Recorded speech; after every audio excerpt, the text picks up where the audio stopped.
Welcome to the Puberty Prof Podcast, where information and tools are shared to help you have conversations about puberty and other growing up topics. Here is your host, Lori Reichel, the Puberty Prof, a nationally recognized health educator, author of the award-winning book, Common Questions Children Ask About Puberty, and creator of the Talk Puberty app.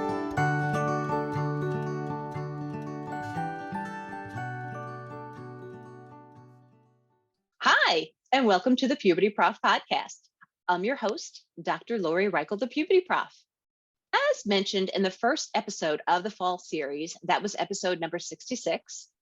This fall series, the 13 episodes that are being released for fall of 2022, those episodes are focusing on the National Sexuality Education Standards, because I truly believe these standards are able to be used as a tool for adults to talk to young people about puberty and other age and developmentally appropriate topics. One of the topics on this document pertains to sexual orientation and identity, which is what we're going to focus on. This episode is going to focus on that topic. So to help talk about sexual orientation and identity and help read what is found on the National Sexuality Education Standards document, and I'm going to have a link for that in today's description. To help us talk about this topic, I invited Gina Lepore. Gina serves as project coordinator and trainer at ETR and has extensive experience in reproductive and sexual health and sexuality education.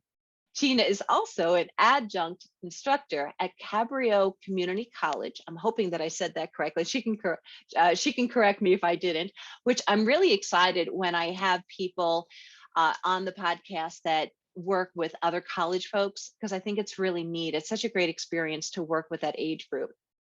So let her say hi to you all. Hi, Gina. Hello, Lori. Thanks so much for having me. Oh, I thank you so much for being here today. I truly do.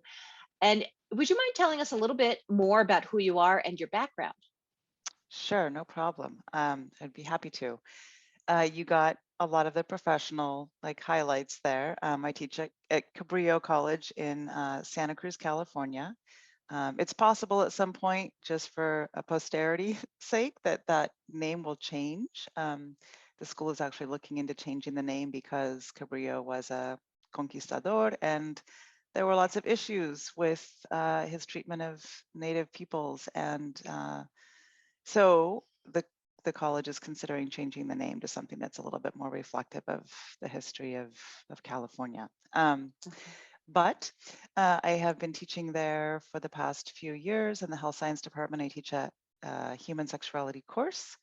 I love working with the young people that go to Cabrillo. I learn so much from my students every semester I teach. I came to this work, I came to realize that this is the area that I wanted to work in back in college in my undergrad at UC Santa Cruz. Was studying psychology and took this fabulous course on feminism by this amazing professor, Bettina Apteker, who's kind of a leader in the feminist field back in the day, and got really inspired by that course, and then took a course in female physiology after that, which is also equally fascinating. And that kind of launched my desire to work in the area in general of women's health, reproductive health. I began working at a health clinic in college and then continued on after that to work at Planned Parenthood. Back in 1994, I was there for 4 years and was a medical assistant and an educator at the clinic. And then began working shortly after that at ETR, where I am still currently working. It's a fabulous organization to work with. And I have learned so much in my tenure with ETR over the years and have worked on so many different projects. Went back a little bit later in my career and got my master's degree in Human Sexuality Education from Widener University. And since then have done a number of other kind of little side projects and jobs that have just expanded my knowledge base and my experience in terms of the work that I do in human sexuality and sexuality education. But yeah, primarily right now I'm working at ETR, and there currently I specifically develop trainings for educators that are working in the field of sexuality, sexual reproductive health with middle school and high school age students across the state of California. The agencies that we serve are agencies that are receiving state and federal funding to do that work in their communities. And we provide a lot of technical assistance in addition to offering trainings to those educators. So I put that hat on for some hours of the week, and then I put the Cabrillo Human Sexuality professor hat on some hours of the week, and sometimes I feel like I'm wearing both. And then I'm also a mother to two fabulous young men who are now 20 and 23. Yeah, that's, I mean, I could say more, but I think that sums it up. Thank you again for being here, Gina. And I love that you have this experience of helping teachers in the K through 12 setting, particularly how we talk about this topic. So I appreciate your expertise and for choosing to be here today to talk about sexual orientation and identity. So should we jump in and start reading some of those items on the document? It's actually, Yeah. For the listeners, again, look for the link that will be provided in this episode's description. And it notes that what we're referring to, it notes page 47, but I think if you download the PDF, it might be a little off by a page or two. So look for the title of Sexual Orientation and Identity, in which the first section, again, if you heard me talk with Nora in episode 66, each topic category is broken down to grade levels. There's up to grade 2, and then 3 to 5, 6 to 8, 9 to 10, 11 to 12. And what we're going to do today is we're going to focus more on what is noted for students up to grade 8, if we can get through all of that, which we should be able to, due to the fact that there is nothing listed under grade 2. So this document that notes what is age and developmentally appropriate, there's nothing noted for grade 2. So we can jump right to grade 5, that by the end of 5th grade, students should be able to. And you want to start us, Gina? Yeah. Can I make a quick note in terms of a quick comment first about why there probably isn't anything for grade 2? Absolutely. And that speaks to the, you know, the carefully thought out construction of this document in terms of what's developmentally appropriate. So I know some people think when they hear that there's any sex ed happening in grade 2, if they don't know how carefully a lot of this is thought out, they might have a misunderstanding of what would actually be taught in grade 2. And I think one of the reasons that sexual orientation and identity isn't taught at that grade is that in grade 2, typically, if you're doing any kind of sex ed, right, it's really more about boundary setting. It's about relationships in the form of friendships at that stage, because that's mostly what we're talking about. We're helping young people kind of develop an awareness and an understanding of how to be respectful with your friends and how to develop some personal boundaries to keep yourself safe and to also be respectful of your classmates and your peers and your teachers. And so those are the kinds of things that are typically talked about in 2nd grade. And then that's why, you know, by 5th grade, now we're getting into deeper topics that relate more to an individual young person's sense of self, right? Sense of who they are. Okay, so basics, right? One of the indicators here is that someone by the age of at the end of 5th grade, they should be able to define sexual orientation.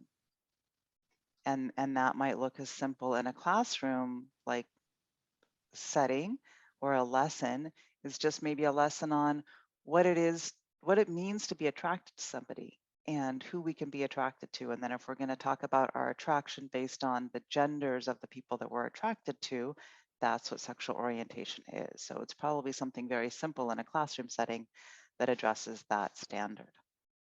Right.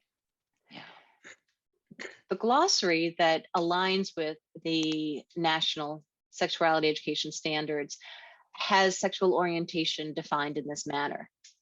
It's a person's romantic, emotional, and/or sexual attraction to other people. Sexual orientations include, but are not limited to, asexual, bisexual, gay, heterosexual, lesbian, pansexual, and queer. Pretty much covers the spectrum. Right. And which Right. we don't necessarily go into all that detail in 5th grade, although some schools may, if they have support from administration and also the PTA or the parents or the committee. I know in the state of Michigan, every school district has a committee specific for sex education to give approval of what can and cannot be done. Right. And it's good to remember too, when we're looking at such details like the description that you just read, the definition of what sexual orientation is and all of the terms that are in there, that's not saying, if anybody comes across that, it's not saying literally that you must talk about all of these things. That's more giving an educator context and background and language, so that when they're going in to teach this, they have those terms available to them and an understanding of what that definition is. To hear more on this topic, listen to the full episode on your favorite podcast platform. And remember to check out the Talk Puberty app. Thanks for listening to this part of this episode and have a happy and healthy day. Thank you for listening to the Puberty Prof Podcast, where information and tools are shared to help you have conversations about puberty and other growing up topics. Did you enjoy this episode? Please like, share, and subscribe wherever you listen to podcasts. You can also follow the Puberty Prof on Twitter or Instagram. The Puberty Prof, Lori Reichel, wants to hear from you. Go to pubertyprof.com or click on the link in this episode's description. There you can find more information, as well as ask questions to be answered by the Puberty Prof in a future episode. That's pubertyprof.com. Also, remember to check out the Talk Puberty app and the book, Common Questions Children Ask About Puberty. Until next time, this is the Puberty Prof Podcast, where information and tools are shared to help you have conversations about puberty and other growing up topics.